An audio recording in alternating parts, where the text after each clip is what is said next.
Très chers internautes, vous qui nous suivez de partout, nous sommes sur Denzel West TV. Votre chaîne, ezali chaîne Nabino Oezo, Pesa Bino d'information, chaîne Oezo Zala Pene Nabino. Alors là, nous allons parler de quelques sujets.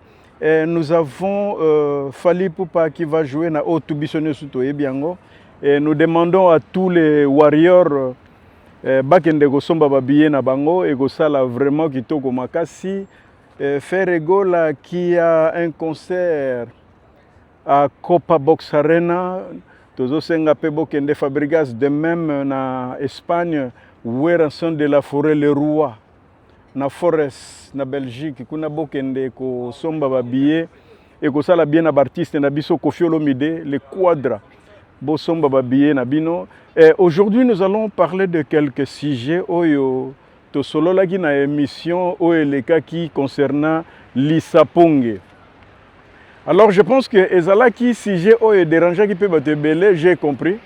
Ça dérangeait beaucoup de personnes et puis surtout na place na banda koloba Didier Masséla, le président. Oui, c'était juste une erreur. Didier Masséla n'a jamais été président, Zala fondateur. Tobengake fondé Ngwankazi. Donc là, on le sait, c'était juste une erreur. Oyo et Salamaki. Alors, je le rectifie. Nabatoyo Bazala qui est un peu sonné, touché.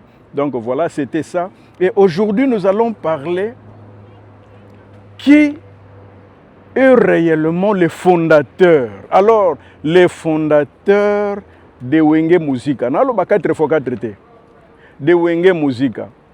Extrait on a la kisaki bino ezalaki extrait ya Didier Masséla.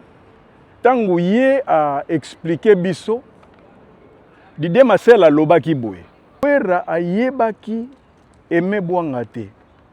À chaque fois babandaki ko déplacer, abandaki ko zwa wera pour accompagner à Luka ba musicien. Là ezalaki d'après Didier Masséla. Donc na bandeli Didier Masséla lobi.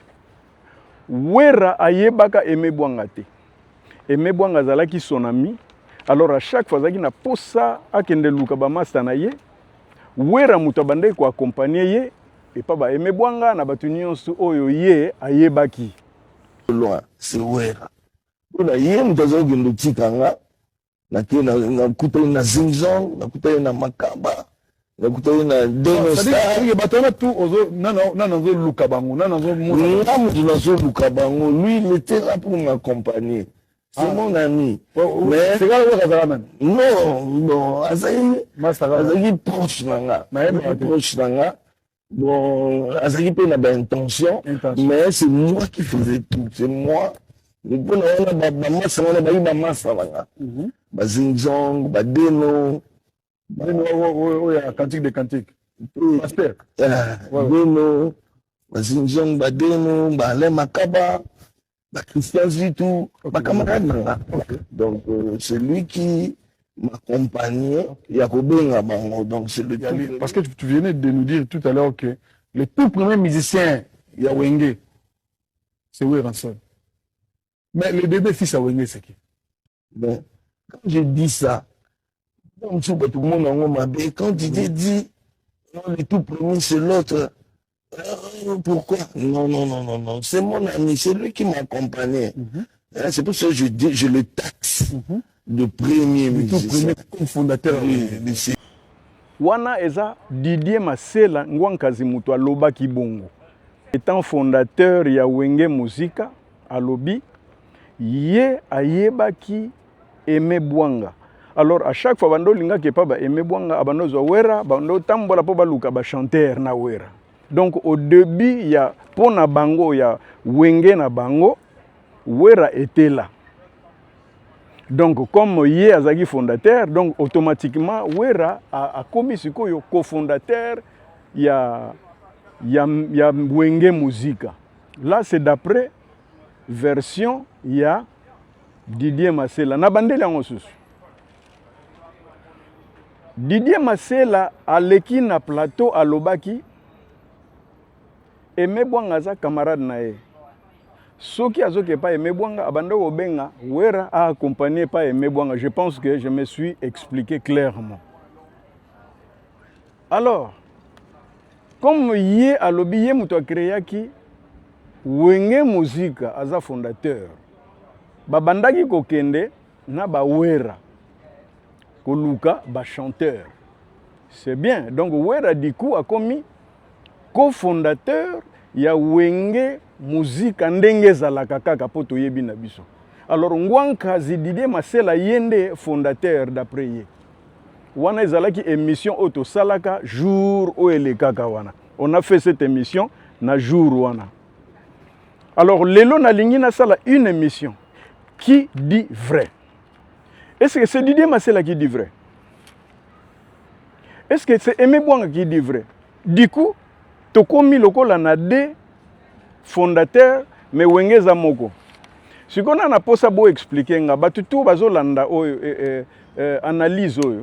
Tout ça rapidement parce que je ne vais pas passer plus de 20 minutes et 30 minutes. Non, non, non, je ne vais pas faire ça. Tout ça la analyse. Didier Masela qui dit na plateau na ye ya alekaki na Kinshasa pa ya Gabana Basele alobi Weranson ayebaki Aimé Bouanga te soki akepa Aimé Bouanga pozaki camarade na ye abandaki kozwa wera a accompagner ye wana Didier Masela na bandeli yango lisusu to comprendre émission to salaki po epesi mwa polémique na moni bato wenge maison mère basepelaki te ce qui est normal. Alors version ya Aimé Bouanga pe tolanda yango parce que version Aimé Bouanga eza boye. Aimé Bouanga lobi histoire ezali mais préhistoire pe zalaka. Yazo lobela siko préhistoire alobi wenge et banda nango na 1980. Mais préhistoire na 1979. Na 1979 ya ba Belge Aimé Bouanga ye moko azwaki boule a créé groupe moko. A créé groupe moko. Alors a créé groupe en question combo c'est le star. Je pense que na émission mingi Aimé Bouanga lobelango. A sali groupe na ya pesi yango combo c'est le star. Alors na c'est le star wana azaki ye moko. Sikoyo na quartier na bango bando fona na ba Weranson. Eron ba Didier Masela nanu ba kotati. Alors a contacté Weranson ba komi pe ko travailler bango na bango mais eza orchestre banzanza ya bando sala na bando kende ba internat tout ça. Na début ya orchestre ngo. Après quelque temps ba Didier Masela ba ekokota na bandal na ebité so ba utagi wapi ba ekokota na bandal. Tant ba koti na bandal a intéressé pe Didier Masela eloko ngo Didier Masela a sepelé alobi non eza une bonne chose mais ba bandai ko kende na bango ba vacances ba bando kende pardon na ba internat. D'après Aimé Bouanga alobi tant ba kende internat ba tant na retour na bango c'est alors orchestre wana ezongaka. Donc c'est je pense que orchestre wana ezagi nango nano stable té ezagi ka ba orchestre moko ya ba vacances. Alors ba komi ko travailler tant ba zongaka na internat Didier Masela lobi non na yekoli ko beta guitare basse et PCP wera na Aimé Bouanga courage ba yekola accompagnement. Alors ba komi ko yekola accompagnement ba maîtriser accompagnement yango. Eza na mutu aida bango na accompagnement mais à l'époque Aimé Bouanga banotanga na Kisantu. Didier Masela na Manzambo bato bayebi kote wana bayebi. Alors lokola nani Didier Masela maîtrisaki déjà abandaki ko maîtriser siko guitare ba moni que non orchestre sikoyo e banda donc soto ko comprendre yango to katango bref. Aimé Bouanga aza pour quelque chose na wenge. Aza pour quelque chose même na lisaponge oyo jibe mpiana yemba. Mais biso siko biso na lisaponge ba kotisa pe kombo Aimé Bouanga te. Mais tant que tu comprendre Aimé Bouanga zoloba que ye abandaki yango ezalaki c'est le star. Tango ba kangani siko ba komune internat bazongi et salamike na retour na bango. Ba Didier ba ekoli ba guitare donc ba tutu ba komi ko comprendre que non eza pena move to accompagner yango. Alors ezaki na vie na bango moko vie comme on vie dona. Azaki accompagnateur, a komi ko accompagner bango, tant comment accompagner bango, ils ont compris que oh, Mendou le penza, il y a solo bandi. Ale komi siko eloko sérieux. Erwana bajibe bazate. Wera Zawana, Yemoko Emebwanga Zawana, na Didier Masela. Problème Nabiso et Zanini, nous voulons savoir qui est le vrai fondateur. Yawenge, Musica. 4x4 coups de thé, Yawenge Musica. Qui est le fondateur? Yawenge Musica. Après, je pense que Vieux Domi, tellement bazaki entourage, je pense que Yende Moutapé Sigo Kombo Yawenge Musica. Vieux Domi. Puis bango les 3 wana bazaki on a ba cofondateur na fondateur ba accepter ngo pona nga siko na comprendre que non fondateur eza aimé bonga po yem tabandaki yango na Celio Star ba changer kaka kombo. On sous-entend que racine et ya wenge za Celio Star. Alors ko changer kombo yango te muteko pesa mutu akoma ke yende fondateur wana eza opinion nanga. Ba opinion na bino bo swani sanga te me bo tie yango na ba commentaire na explication oyo na pesi. Et Mebwanga na 1979 a créé moi groupe né ya Manzanza pesi yango Celio Star. Ba Didier Masela bazalaki te baye ko rejoindre ye mais Wera pe azalaki. Na ba 80 wana ba Didier Masela ba ye ba kangani ba komi ko répéter na internat na ba zonga ba so ba uti internat ba zongi ba komi ko répéter. Alors na ba répétition ba komi ko sala et sali que non et petit siko goût. Alors vient na bango soki domi yende mutalobi OK to pesa nkombo wenge po bazaki ba entourage ya wenge na nini ya foot ya bale na quartier na bango ba pesa ngo kombo ya wenge donc ba pesa kombo ya wenge bango 3 ba sepeli ba administrateur na habité so na ko benga bango bongo ba cofondateur na fondateur siko les 3 wana bo expliquer nga nani oyo aza fondateur nani oyo aza fondateur te entre Didier Masela na Aimé Bwanga. Po kombo ya wenge ezalaki Celio Star. Bo changer ka kombo. Siko nani oyo azali fondateur parce que jusque là nous ne savons pas. Didier Masela yemoko a autoproclamé fondateur ya wenge tango bazobeta bango nyonso ensemble a autoproclamé fondateur ya wenge. Mais na explication oyo nazui on a zomeka ko expliquer, je comprends que mon opinion nanga nali ko pesa ngo pété sinon eko zalaki na parti pris mais na ba commentaire bo mekana ko expliquer qui est le vrai fondateur ya wenge à partir ya vrai fondateur ya wenge ndenge kana zo expliquer a sali Celio Star na yena 1979 na 80 ba changer kombo ba pesa ngo wenge musica. Nazolo bela kutu ba 4x4 T, na lo ba 4x4 T, na lo ba 4x4 T. A changeant comme wenge musica. Sikoyo to lo bana na période wana. Nani oyo azali fondateur ya wenge oyo ya Aimé Bwanga oyo ezalaki Celio Star. Ngana za na réponse, mais je veux que vous puissiez aussi répondre na ba commentaire. Ngakutu na reçoit na te mais na ba commentaire na bino. Atali sibiso alobi ba premier chanteur bazalaki batuneti ba Anibo bazaki ba premier chanteur ba Deno Star bazaki ba premier chanteur Wera pas zalaki parce que Wera il a appris guitare accompagnement mais à mon que non faut ka lisango. C'est pour ça que je me demande aussi pourquoi batu balobaka Wera aza faux chanteur.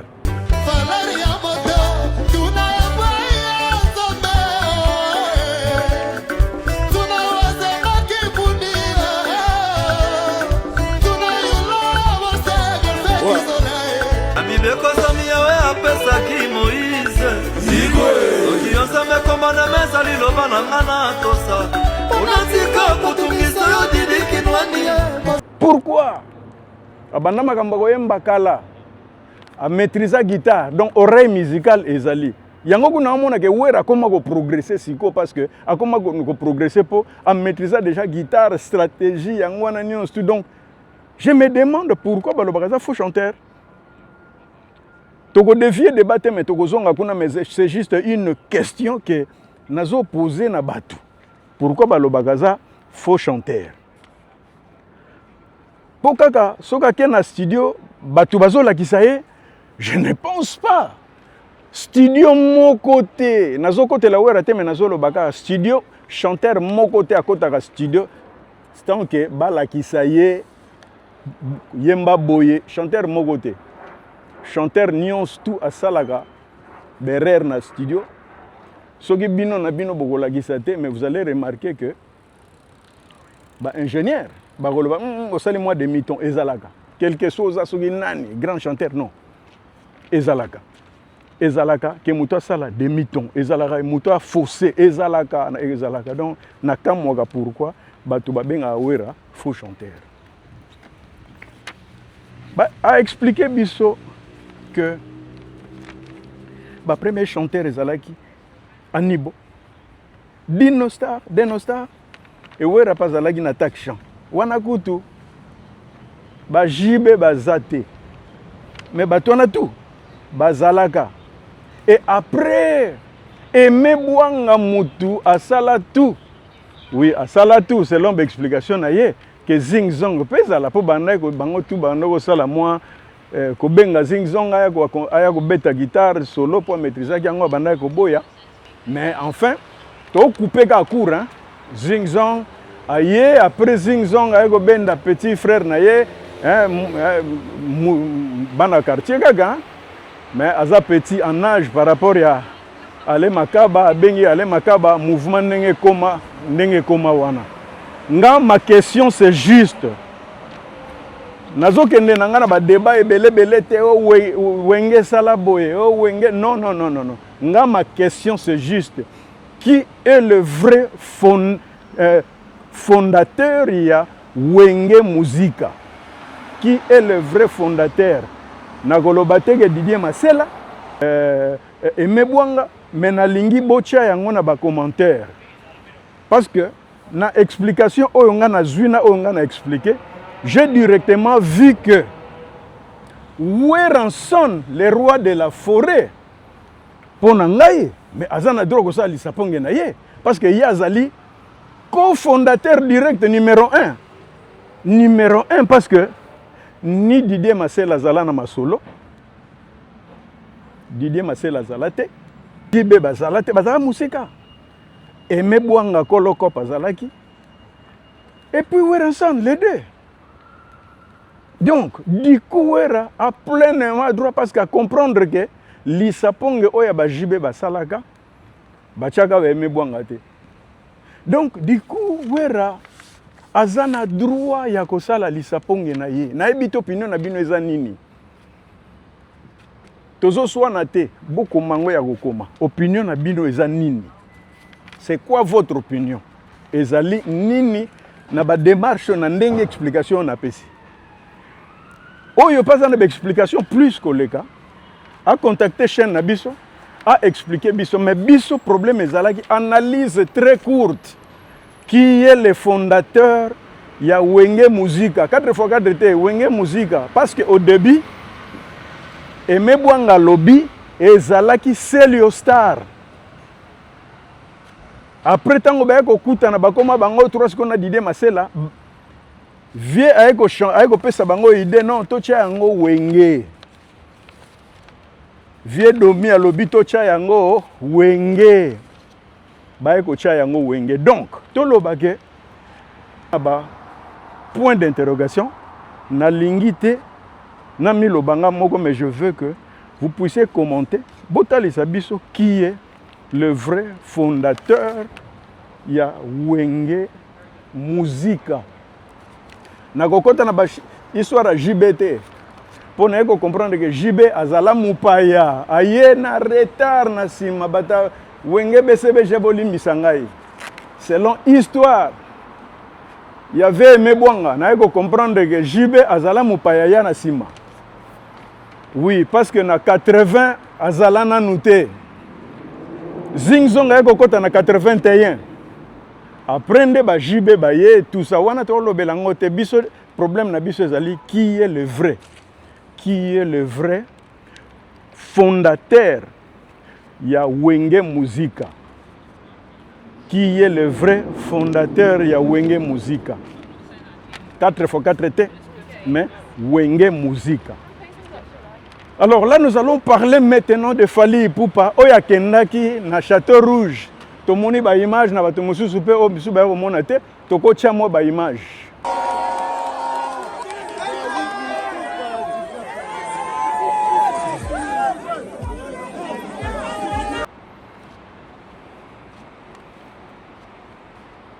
Ok, bon, mon image, moi extrait à Mouké.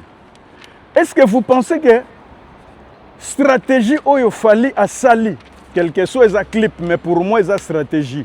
Pour que ça la clip n'est pas aux États-Unis, à que ça la clip n'est pas au Canada, mais à préférer ça là on a Château Rouge. Est-ce que vous pensez que c'est stratégie qui toko pour na fali poupa?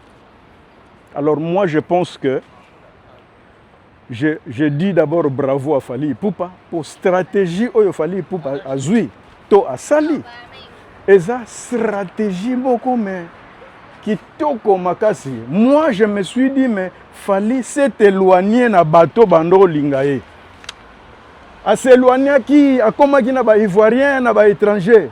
Mais du fait qu'il y a un Château Rouge, j'avais que Château Rouge, et ça mokili ekolandaye, et ça li secteur na biso Château Rouge. Et ça ya biso.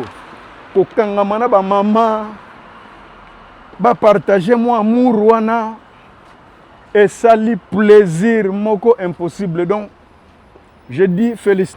Azongela amour oya zalaki nango na ba maman na ye. Po soto landi penza na soto landi penza ba mère batika falia ba maman batika pena falia bazaka pena su mingi te na falia. Donc c'est ezaki opportunité falia kutana na bango asolola na bango ba pesa ye plaisir et puis ye pa pesa bango plaisir pona nga fali a sala a continuer ko se comporter bongo azala na ba mère na ye azala na public na ye. Parce que na nyonso c'est eza public congolaise hein, eza d'abord biso. Yeah, eza public congolaise parce que sans public congolaise pardon, Stade de France. Au beti yango double, oui, étranger, mais oya yo moko fallait bazalaga régulièrement et chaque jour pour eza public na yo bato basala yo ozala. Pour Fali Poupa je peux dire comme ça et courage à lui à kende liboso musique congolaise mutezo kende. Alors pour faire rigola, azana ba concert bela gobeta, azana concert na gobeta na Londres awa ya Copa Box. J'invite juste le ba mélomane ya bonne musique, j'invite aussi les Gaulois d'aller acheter les billets. Et que ça la kitoko pour na faire rigola. C'est ça tozo soutenir ba musicien na biso. Tozo zo rien en retour et tozo senga pe et l'autre côté en retour, surtout ba biso ba oyo. Nazo senga rien en retour, mais je parle seulement de faire rigola. Héritier Watanabe, la même chose. Héritier Watanabe, Zobeta, na Zénith de Paris. Bissonions tout au Yebi, concert naye. Ba place c'est il y a tellement beaucoup de places. Toujours que les gens puissent aller acheter les billets pour aider nos artistes. Vraiment aider nos artistes. La date c'est quand? La date c'est le 3 juillet. Le 3 juillet, na Zénith de Paris. Il y a Fabregas et Zali le 5 juin. Na Espagne. Et puis il y a le roi de la forêt le 4 juillet dans Lobaki, na Forest nationale. Donc tout ça vieux quadre Koraman pas en concert en Belgique. Donc voilà, ba fan na bango achetez le billet. Bossala oya bino bien. Bossala ba leader na bino bien. Musique congolaise zongi et sike zalaga. Liboso et zalaga boete. Donc, là, on a kosenga pour le journal. Courage à Mingi. Vraiment courage. Et je vous demanderai aussi de vous abonner à la chaîne Abisso. Vraiment merci na courage au Bopesi Bisso. Vous s'abonner Mingi massivement. Tozoka Mwakutu. Où est un record Bossali Bisso? Vous s'abonner vraiment massivement. Même Bisso ton dit quitté. Donc, merci à Mingi, Nanyonso. Et bon continuer. Botika chaîne T.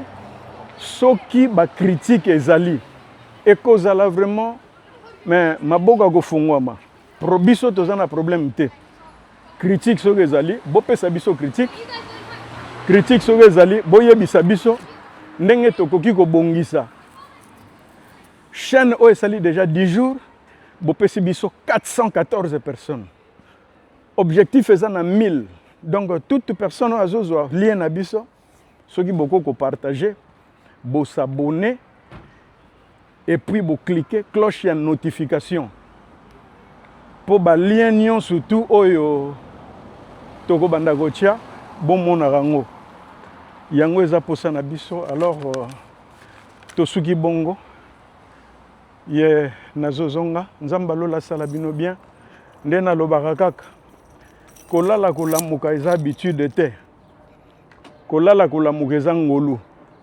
nzamba lola sala bino malamu asala biso pe malamu ba critique na bino ndenge nalobi ezali vraiment le bienvenu toza na eloko ya koloba te.